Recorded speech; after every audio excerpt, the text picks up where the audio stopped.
Assalamu alaikum. My beloved pupils, how are you? Hope you all are fine by the kindness of Allah the Exalted. Alhamdulillah, till now I am also fine by the grace of Almighty Allah. Welcome to NIEVS Home School. This is Wahid Noor, Assistant Teacher of Islamic Studies, National Ideal English Version School Day Shift. Today I will conduct the class of Islamic Studies for class 6. And before starting our class, I would like to gratitude those students who are continuously watching our all classes through the YouTube channel. My beloved students, today our topic is Al-Hadith and supplications from Quran and Hadith. Supplication means munajat, and from chapter 3. And this is the annual term class, and this is lecture number 3. I mean third class for class 6. Students, first of all, we have to know what is supplication, and this discussion is from lesson 10, chapter 3 from lesson 10. We cannot get anything without the mercy of Allah. Therefore, we must pray only to Allah for getting something. Praying to Allah is called munajat. So it's clear about the definition of munajat. 3 ayahs of munajat from the Holy Quran are, I written there 3 ayahs, all are came from the Holy Quran. First one is A'udhu billahi minash shaitanir rajim. Rabbana atina fid dunya hasanatan wa fil akhirati hasanatan wa qina adhaban nar. It's very famous dua. Many of the times you heard from the alim people. So what is that meaning? Meaning is, O our Lord, provide us with welfare on earth and in the hereafter, and protect us from the punishment of fire. Students, here fire means the hell fire. And this ayat came Surah Baqarah, ayat number 201. Worldly life is not the end of human existence. The hereafter is permanent. To have welfare in both these lives is the real success.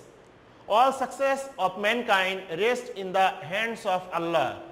This supplication is very important for getting all sorts of felicity. Felicity means happiness or well-being in the hereafter. My beloved peoples, they are said, Rabbana atina fid dunya hasanatan wa fil akhirati hasanatan wa qina adhaban nar. Many of the times we are saying by raising our hand after the salat this dua, but we don't know what we are saying to the Almighty Allah. Every human beings, they want success both life. Mainly those are the Muslims. They are earning success in the worldly life, but sometimes they are forgetting the success about the next life, hereafter life. But when they are becoming alone, they think about the hereafter, but there is no way. But they also can pray by saying this supplication. So those who will say this supplication to the Almighty Allah, Allah will give the success for them. Inshallah, this life and next life also. And Allah can do everything. Those are the sinner, great sinner. They also can hope the forgiveness from the Almighty Allah. Well, now ayat number 2. I mean munajat number 2. That is, it's very famous. You know about this, and this is related to your parents. That is, A'udhu billahi minash shaitanir rajim. Rabbirhamhuma kama rabbayani saghira. And this ayat is the last part of one ayat, that is Surah Bani Israel, ayat number 24. The beginning ayat is waqfid lahuma janahu dhulli minar rahmati wa qur rabbirhamhuma kama rabbayani saghira. Like this. So what is the meaning? Meaning is, O my sustainer, be merciful towards them, they means parents, for the way they have brought me up in the childhood. Parents are the most near ones to their children. Man is very helpless in infancy. Infancy means the baby boyhood, the childhood. Parents are the greatest support for human being at this stage. So we should pray to Allah for them. Allah has taught us to pray for our parents. My beloved students, this ayat is very famous, but this is the Almighty Allah taught us for seeking the parents through this ayat. So many of the times, not only after the prayer, anytime we can pray for our parents to the Almighty Allah by this supplication. And as you know, how many struggle our parents till now doing for you and for us. So we can observe, still now we are observing, same as your parents' parents, I mean those are your grandparents, they also struggle for the growing up your parents. So sometimes they are not taking the foods, they are preserving the foods only for you, but they are keeping starved. They are not taking the food. But you cannot realize mainly when we are the childhood, we are the infants, at that time they take care a lot. So same as when our parents they will be rich in the old days, same as we will take care to them. We will not neglect them, we will not misbehave with them, and we will not send them to the old home. This is very pathetic for the human beings. Because if you send them to the old home, who knows, one day your sons, they will send you to the old home. So be careful about your parents and always obey your parents. Whatever they are ordering to you, commanding to you, only for your welfare. There is no other intention of the parents. Well, now I will discuss about the third munajat, that is, it's also related to your knowledge, I mean the ilm. Almighty Allah said, Rabbi zidni ilma. This is also Surah Taha ayat number 114, last part. There is Fata'ala Allahul Malikul Haq. This is the beginning of the ayat. And last part is Rabbi zidni ilma. So what is the meaning? O my sustainer, let me progress in knowledge. In this ayat, prayer has been made for increasing knowledge. It is obligatory for every Muslim to acquire knowledge because we can know better about Allah with the help of education and knowledge. Students, Rabbi zidni ilma. Whenever we are starting the reading or starting the study, before that we can say this dua, Rabbi zidni ilma. Because if we say this dua, Allah will increase our knowledge. And without knowledge, we cannot identify who is our Allah, what Allah commands to us, what our Prophet ﷺ said us. And Prophet ﷺ also says in the hadith, Talabul ilmi faridatun ala kulli Muslim. For all Muslims, this is obligatory, I mean which is the necessary knowledge, this is obligatory for earning. So our Almighty Allah also said the necessary knowledge earning is obligatory. Because without earning the necessary knowledge, we cannot find out the right path. Shaitan any of the time, shaitan can misguide to us. That's why before starting the study, we will say Rabbi zidni ilma. Students, now I will discuss about the al-hadith. See, there I written in Arabic al-hadith, but in English there is the spelling H-A-D-I-T-H. There is the tha, that's why I written there D-I-T-H. Now the definition, what is hadith? Hadith is an Arabic word It means word, saying, etc.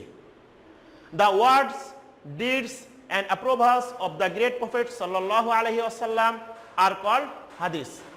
The other name of hadith is sunnah or sunnat.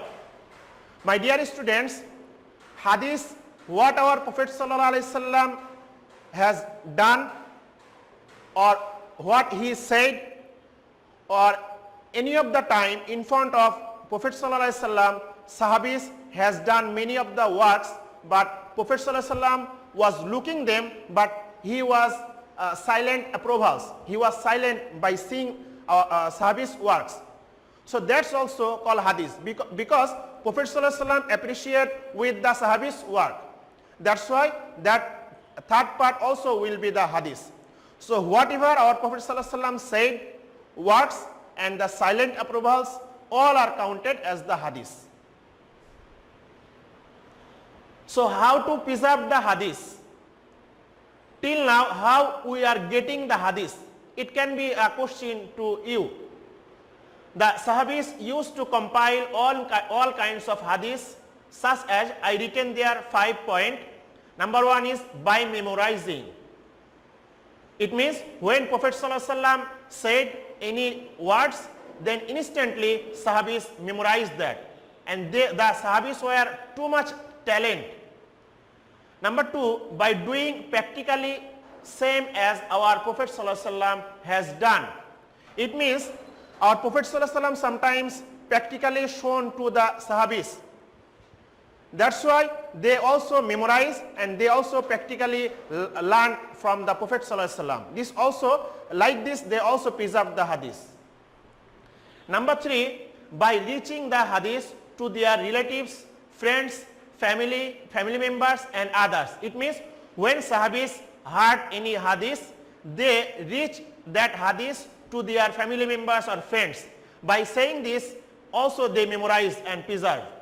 Number 4, after his date, after the date of Prophet sallallahu alaihi wasallam, how preserve the hadith? Sahabis used to have study circles, majlis, for teaching and preserving the hadith. Students, see there I shown a picture. This is one type of majlis. You can see there are some dots. Some Sahabis, they seated there and they are discussing. They discuss like this after date of Prophet sallallahu alaihi wasallam. When they discuss like this, some Sahabis said one opinion, the another said another opinion. Like this, they memorize and they preserve the hadith. So this situation was after the date of Prophet sallallahu alaihi wasallam. And then number 5, later on, the muhaddis. Muhaddis means those are knowledgeable, those are talent, those are very talent about the hadith. They are called muhaddis. Wrote down all the hadiths and compiled many hadiths books. So it's very clear after date of Prophet sallallahu alaihi wasallam, at first Sahabi they discuss, they counseling with each other and then they memorized, and after that those were the Sahabi. After Sahabi there was the tabi'i, like this. They compiled the book, hadith book, and there are 6 main hadith books: Sahih Bukhari, Muslim, Tirmizi, Abu Dawud, etc. Now the importance of hadith. Why in our life hadith is important, too much important? I given there 5 points. Number 1 is the second source of Islamic guidelines is hadith, and first one is Quran. So Quran is the first source of the Islamic guidelines and second one is hadith.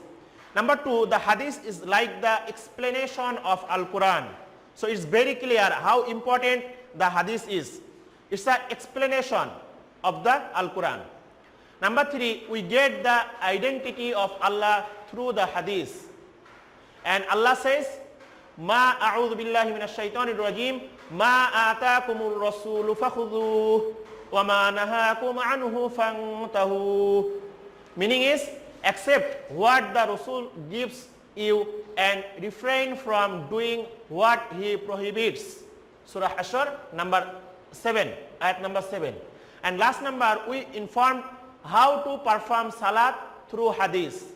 Students, attention, the last number, we informed how to perform salat through hadith. Almighty Allah said, "Ma atakumur rasulu fakhudhu wa ma nahakum anhu fantahu." So it's very clear, Allah is commanding to the human beings for observing the holy hadith. Because Almighty Allah is saying, what our Rasul Sallallahu Alaihi Wasallam is giving to the human beings, we should accept that. So our Prophet Sallallahu Alaihi Wasallam is not giving us the unnecessary thing, the valueless thing. And I can give you one example. We can perform the salat. We are performing the salat. In the Holy Quran, Almighty Allah said many of the times, Aqimus salah, Aqimus salah.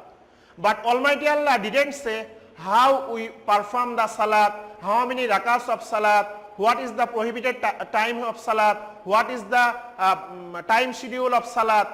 Nothing Almighty Allah said. But Almighty Allah sent Jibreel alayhi salam in front of Prophet Sallallahu Alaihi Wasallam, and through the Jibreel alayhi salam shown practically how we perform the salat. Then Prophet Sallallahu Alaihi Wasallam taught from the Jibreel alayhi salam, and Prophet Sallallahu Alaihi Wasallam taught to his sahabis. So through that, Prophet Sallallahu Alaihi Wasallam taught how to perform the salat and the etc. rules. So hadith is very important in our life. Now I will discuss about the lesson 13, and that is 2 hadiths related to munajat. Here is also 2 munajat we will learn. Prophet Sallallahu Alaihi Wasallam taught us many supplication for the well-being of his followers. 2 supplication are Allahumma ghafirli dhunubi wa khata'i wa amadi. Again I am telling, Allahumma ghafirli dhunubi wa khata'i wa amadi. Meaning, O Allah, forgive my sins, my faults and my intentional wrongdoings. We commit different kinds of sins by our words and actions. This will be cause of our punishment in the hereafter. So it is necessary to seek forgiveness from Allah, because Allah is the authority to forgive. Students, that hadith, I mean munajat, is learning to us. Many of the times we are doing the misdeeds that can be the instigation of shaitan, that can be intentionally or can be the openly or secretly or by not understanding. Many of the situation, ups and down, 24 hours we are doing the wrong deeds. But we can hope Almighty Allah will forgive us, because we can say one short incident. One person, he killed 99 human beings. After that, he goes to one alim and asks to that alim, can I forgive from the Allah? Then that alim said, no, you killed 99 persons. How Allah will forgive you? Then that person also killed that alim. And then it's 100 he killed already. So then they goes to another place. He heard about the another place. Then middle of the path, he has been died. At that time, 2 angels came, and they are saying with each other, I will take that person to the Jahannam, and another person is saying, I will take to the Jannah. And then Almighty Allah sent 1 angel, and then there has been the solution, and Almighty Allah forgive him, because he was the intention to rectify himself, because he has taken the wishes for rectifying himself. That's why Almighty Allah forgive him. So any of the time we are doing the wrong deeds, but we can hope Allah will forgive us. Number 2, Allahumma inni as'aluka ilman nafi'an wa rizqan tayyiba. Meaning, O Allah, I pray for useful wisdom and holy sustenance. Sustenance means the holy rizq, holy foods.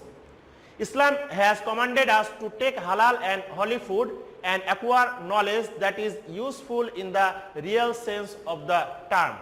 It means this hadith, this munajat is learning to us.